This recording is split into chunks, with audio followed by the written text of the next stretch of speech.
I've been picking mushrooms in the same patch of woods outside Grand Rapids for something like 15 years. Same trails, same clearings, same soft spots under the oaks where the honey mushrooms come up in September. I don't need a GPS in there. I know the woods the way you know the layout of your own kitchen at night. That's why the first blaze caught my eye. It was a Tuesday morning, second week of September 2022. I'd parked at the pull-off on the forest road just after 7, coffee still warm in the cup holder, my basket and knife in the passenger seat. The air smelled like wet bark and cold leaves, perfect chanterelle weather. About 20 minutes in, past the big double birch I use as a landmark, I stopped to catch my breath, and there it was, a cut on a red pine, chest height, not old. The wood underneath was still pale and wet, so fresh it looked almost pink against the dark bark. Someone had taken a knife and peeled off a rectangle of bark about the size of a playing card. I stood there for a second, kind of annoyed. Hunters sometimes mark trees, but bow season hadn't opened yet, and this wasn't the kind of blaze a hunter makes. It was too neat, too careful. I walked on. 10 yards further, another one. Same size, same height, same side of the tree, then another, then another. Whoever did this was moving in a straight line. Honestly, my first thought wasn't fear, it was irritation. This is state forest, and people had been dumping stuff back there for years. Quad tracks where they shouldn't be, that kind of thing. I figured someone was flagging a route to a deer stand, or a fishing hole they wanted to keep to themselves, so I followed the marks. Partly curious, partly annoyed enough to want to see where they went. The blazes were consistent, every 15 or 20 steps, always chest height, always facing back the way I'd come. That was the detail that stuck with me later. They weren't marking the way in, they were marking the way out. The trail cut northeast, off the ridgeline I usually stay on, and down into a bottom I'd only crossed a couple of times. The woods change down there, more spruce, tighter, the ground gets soft and mossy, and you sink in with every step. My boots were already dark with water. I figured I'd turn back at the creek. I crossed the creek. There was a stillness in that part of the forest I don't have a good word for. Not silent. Chickadees were still going, and somewhere off to my left, a squirrel was working on something. It was more that the light got flater. The canopy was thicker, and everything looked one shade of gray-green. I counted 42 blazes before they stopped. The last one was on a birch at the edge of a small opening, maybe 20 feet across, ringed by young spruce, and in the middle of the opening, laid out on a flat spot of moss like someone had arranged it for a photograph, was a pile of things. I stopped at the edge of the trees. I didn't step out. A dark green backpack, the kind you'd get at Fleet Farm, sitting upright. Next to it, folded, a men's flannel shirt. On top of the shirt, a wallet. Beside the wallet, a phone, face down, a wedding ring set on top of the phone, a pair of boots placed neatly at the foot of the pile, laces tucked inside. Everything was dry, everything was clean. It had rained 2 nights before, and none of it had been rained on, which meant it had been placed there sometime in the last day and a half. I want to be clear about something. I wasn't scared yet, exactly. What I was very awake. The way you get when you realize you've walked into a situation you don't understand, and the smart thing is to stop moving and think. I stood at the edge of that clearing for probably a full minute without doing anything, just looking, trying to make the picture make sense. There was no body, no blood on the moss, no sign of a struggle. The stuff wasn't scattered, it had been placed. My second thought was that I was looking at the aftermath of something bad. My third thought, right on top of it, was that whoever had done this might still be nearby. I did not touch anything. I want to underline that, because later, a deputy told me it mattered. I didn't step into the clearing, I didn't open the pack, I didn't turn over the phone. What I did was pull out my own phone, mark the location on my map app, and take 3 pictures from where I was standing. Then I turned around and walked back the way I came. I didn't run. Running in that kind of terrain gets you a broken ankle, and I didn't want to leave the trail of blazes because it was the only clean line back to the ridge. I walked at a steady pace, and I did not stop to look behind me, even when a branch cracked somewhere off to my right, about halfway to the creek. Could have been a deer. I didn't turn around to check. I got back to my car at 11:15. I know because I looked at the dashboard clock and my hands were shaking enough that I couldn't get the key in the ignition on the first try. I drove until I had cell service, pulled over at a gas station outside town, and called the sheriff's office, not 911. I felt stupid dialing 911 for a pile of clothes. I told the dispatcher what I'd seen and gave her the coordinates from my phone. She took it seriously in a way that made me realize I'd been half expecting to be told I was overreacting.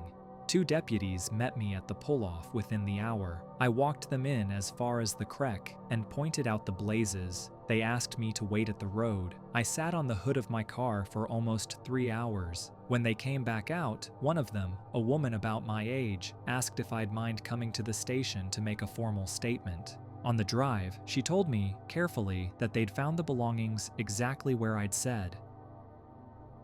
She didn't tell me anything else, and I didn't push. I found out the rest that night on the local news. A man from Duluth, 52, had been reported missing by his wife 3 days earlier. He'd left a note that the family hadn't shared with the public. He had driven out to that stretch of state forest on purpose. He had walked in, left his things in a place he thought no one would find for a long time, and then he had kept walking.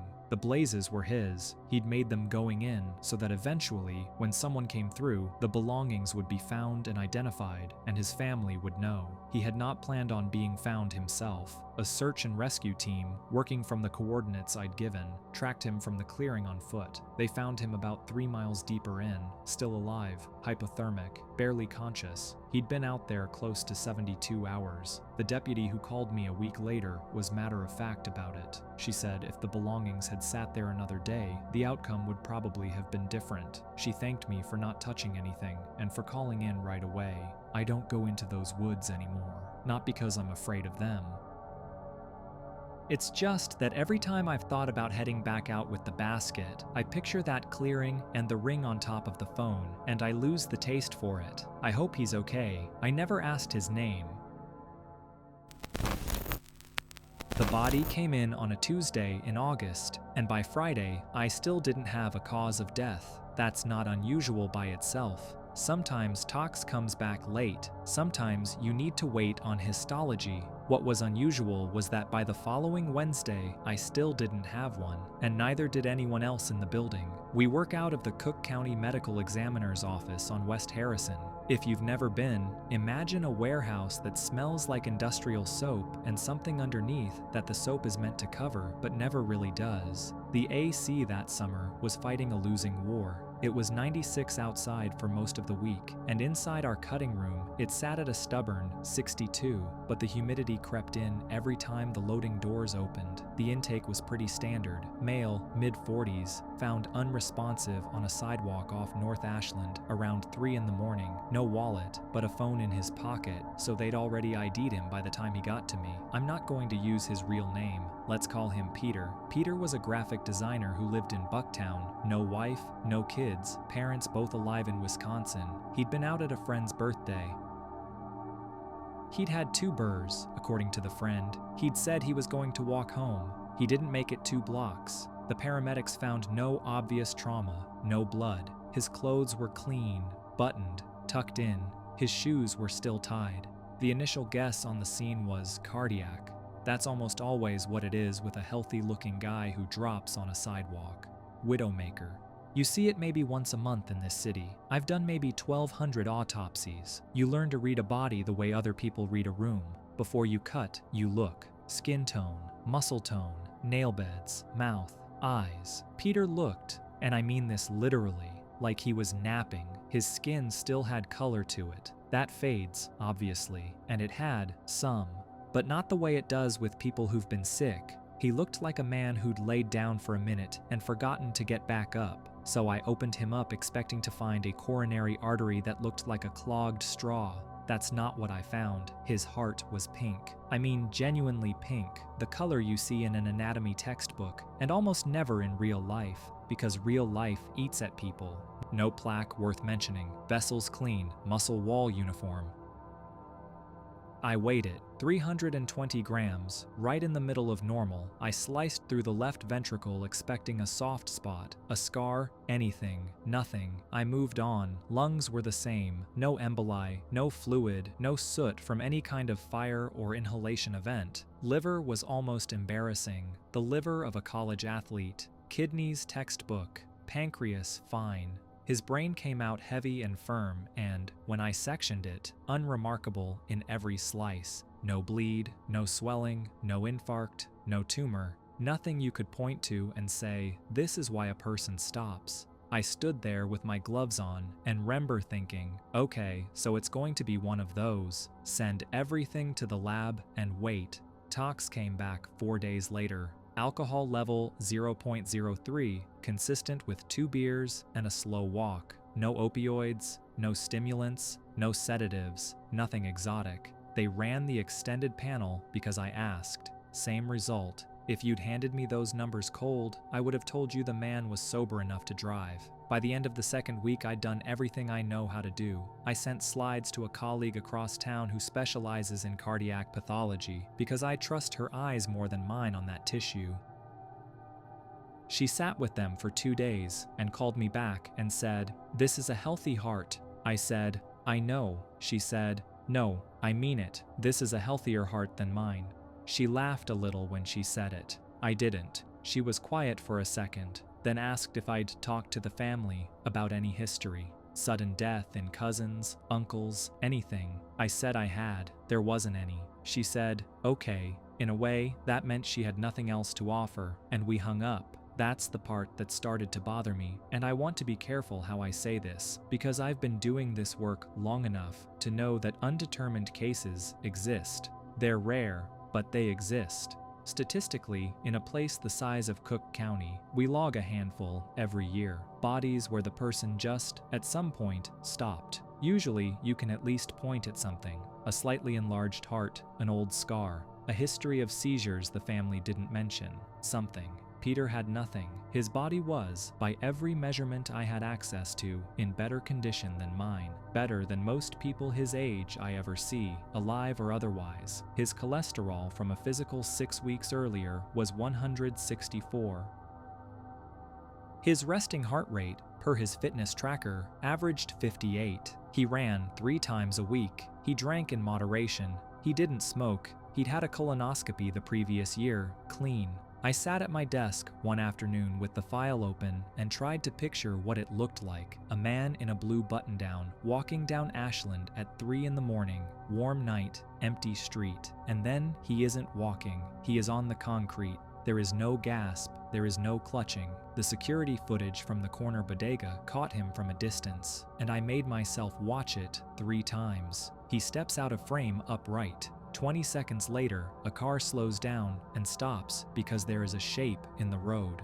That's the entire event. 20 seconds of him being out of frame and the shape. I wrote cause of death, undetermined, on the certificate. I don't write those words often. I don't like them.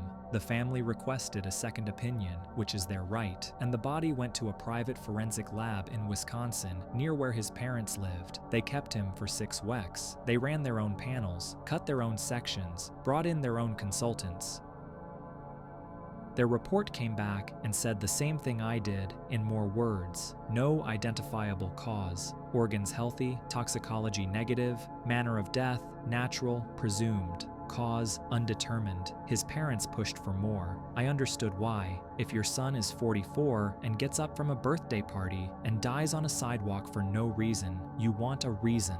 The case got picked up by an academic medical center. I won't say which one.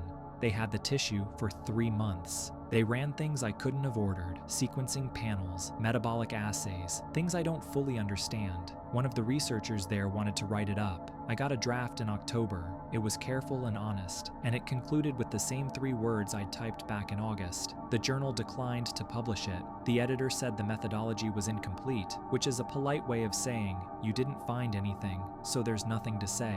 That was the end of it, officially. I still have the case file at home, which I'm not supposed to, but I do. I look at it sometimes, not often. Sometimes I look at the intake photo, which is just Peter on the table before I opened him. He looks like a man who is about to wake up. I know undetermined cases happen.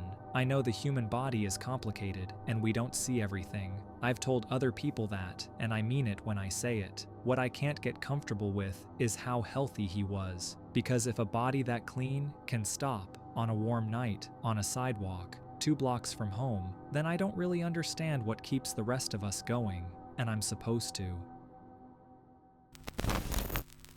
The reading came up at 2:47 in the morning. I remember because I checked the clock right after. The way you check a clock when your gut tells you something's about to be a whole thing. Total trihalomethanes. TTHM's 84 parts per billion. The federal limit is 80, not catastrophic. Nobody was going to drop dead by breakfast. But it was over, and over meant a phone call, a paper trail, and a public notice inside 30 days if it stayed over on the running average. In Flint, in February 2021, you didn't sit on numbers like that. You couldn't. The whole reason my job existed the way it did, the whole reason the plant was staffed the way it was staffed, was because a few years earlier, people had sat on numbers exactly like that. I ran the sample again, same reading. I ran a duplicate from a fresh grab, 82, close enough to call it real. The plant at night was quiet in a way that plants are never quiet during the day. The chlorine room hummed. Somewhere down the hall, a pump kicked on and shut off.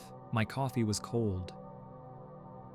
I'd worked graveyards for about 14 months at that point, so I knew the sounds by heart. Which pump, which door, the fluorescent tube up front that ticked when it was about to go. I called Ron. Ron was the shift supervisor, but on nights he wasn't on site. He was on call from his kitchen table in Grand Blanc. He picked up on the 4th ring, sounding like he'd been asleep, which he had. What? TTHM's at 84. Quiet on the line. A refrigerator door closed on his end. Instruments out of calibration, he said. I told him it wasn't. I told him I'd calibrated it myself the previous Tuesday, and that I'd just run 2 samples, and the second one came in at 82. It's the instrument, he said again. Redo it in the morning. Don't log it yet. Don't log it yet. I sat in that chair with the phone still in my hand for a minute after he hung up. The screen on the GC still had the chromatogram up. I could see the peaks. They were clean peaks. They weren't a calibration problem. And Ron knew what a calibration problem looked like better than I did, because Ron had been at that plant for 19 years. Here's the thing I want you to understand. I wasn't scared right then. I was annoyed. I thought Ron was being lazy, that he didn't want to be the one to escalate in the middle of the night. I'd worked with him long enough to know he liked easy shifts. I figured I'd log it and let him deal with it in the morning. So I logged it. I put it in the LIMS at 3:12 a.m., 84 parts per billion.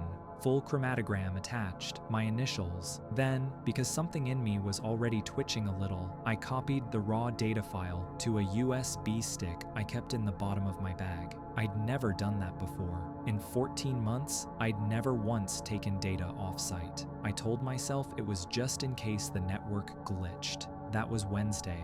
I came in Friday night for my next shift. First thing I always did was pull the last 3 days of reports off the shared drive to see where the numbers had been trending. Standard. The Wednesday report was there. My name was on the sign-off line. The TTHM number for Wednesday, 2:47 a.m. sample, was 51 parts per billion. I sat there and I read it 3 times. 51, not 84, not 82. 51, which was comfortably in range, comfortably boring, comfortably the kind of number you never think about again. I went into the LIMS to pull my original entry. The entry was there, the value had been edited. Editor field said Ron timestamp Wednesday afternoon. I pulled the raw data file from the instrument's own hard drive. The file was gone, not corrupted, gone. Somebody had deleted it and emptied the recycle folder. I sat in that chair, and the humming of the chlorine room got very loud in my ears. The fluorescent tube ticked. The coffee I'd just poured went flat and metallic in my mouth. I want to say I confronted him. I didn't. I'm not proud of that, but I'm also not sorry. Ron had been at that plant 19 years, and I had been there 14 months, and I did not know, sitting there Friday night at 11:40 p.m., how far up this went. If it was just Ron covering for a lazy call, if it was the plant manager, if it was someone at the city level still trying to make sure Flint's numbers looked a certain way for certain kinds of reasons. What I did was I finished my shift, I ran my samples, I logged them. Honestly, I didn't say a word.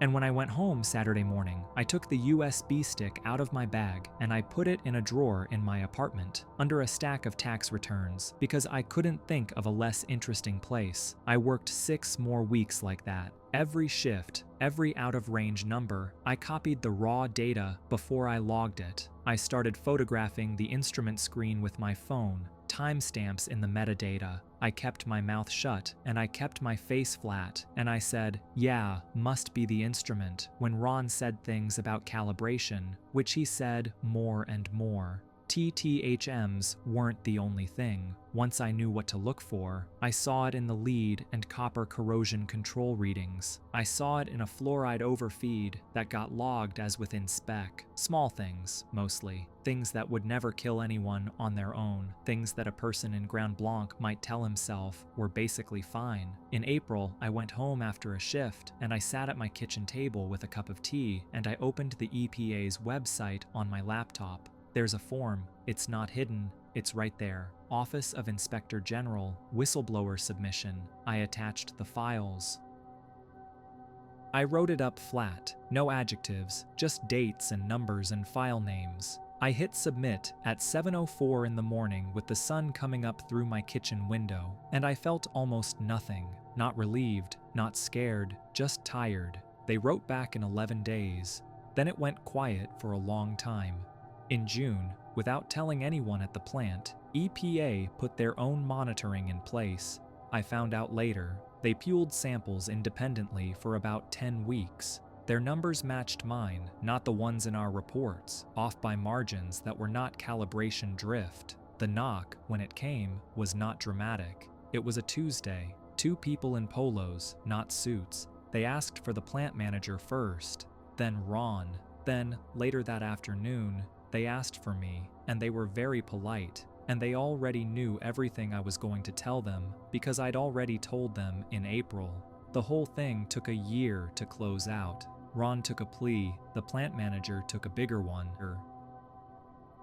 There was a consent order, and there were fines, and there was a stretch where I got calls from lawyers I didn't want to talk to, and I talked to them anyway because the whistleblower statute covered me, and my lawyer said the more on record I was, the safer I was. I still work in water. Different state now. I still keep a USB stick in the bottom of my bag. I don't think I'll ever not.